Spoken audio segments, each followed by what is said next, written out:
को नारी बना दीजिए तो पकड़ में आ जाएगा कि ये नारी है नहीं, क्योंकि पुरुष में नारी का गुण नहीं है। लेकिन अगर नारी का झुंड है और उस झुंड में पुरुष को भी नारी बना के रख लिया जाए तो पकड़ में नहीं आएगा कि नारी का झुंड है। तो तुलसीदास जी ने यही कहा, तेही अवसर रावण तहियावा। जब हनुमान जी अशोक वाटिका गए सुंदर कांड में, तेही अवसर रावण तह आवा। कैसे आवा? संग नारी बहु किए। तो संग नारी बहु, नारी तो है ही, लेकिन बनावा शब्द किसके लिए प्रयोग हुआ है? रावण के। इसीलिए कह रहे सुनिए, कथा सुनिए। संग नारी बहु किए बनावा।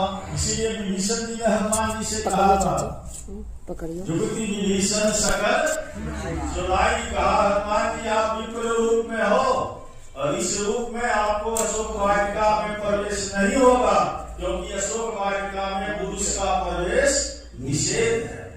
और दो बाग ऐसे हैं, एक में जनकपुर का लरीबाग जहाँ पुरुष का प्रवेश निषेध है, और लंका की अशोक वाटिका जहाँ पुरुष का प्रवेश निषेध है।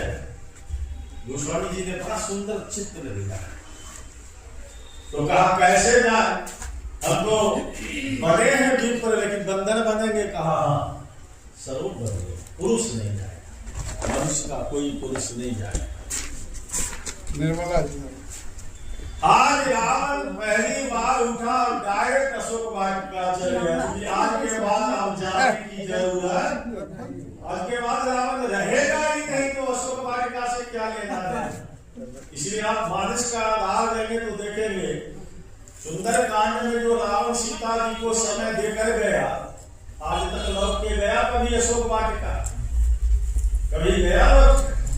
नहीं गया। गया जो समय देकर, जहाँ चंद्रहास हरुमम परितापम, 1 महीना का समय देकर गया, तो कभी लौट के गया रावण अशोक वाटिका?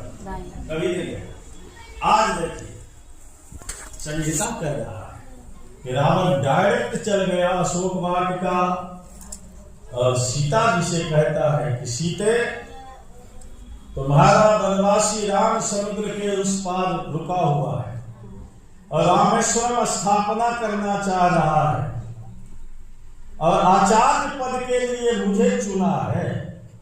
मैं तो आचार्य पद स्वीकार कर लिया हूं, लेकिन सीधे बिना पत्नी का जग संभव नहीं है, इसलिए मेरा विमान आ रहा है।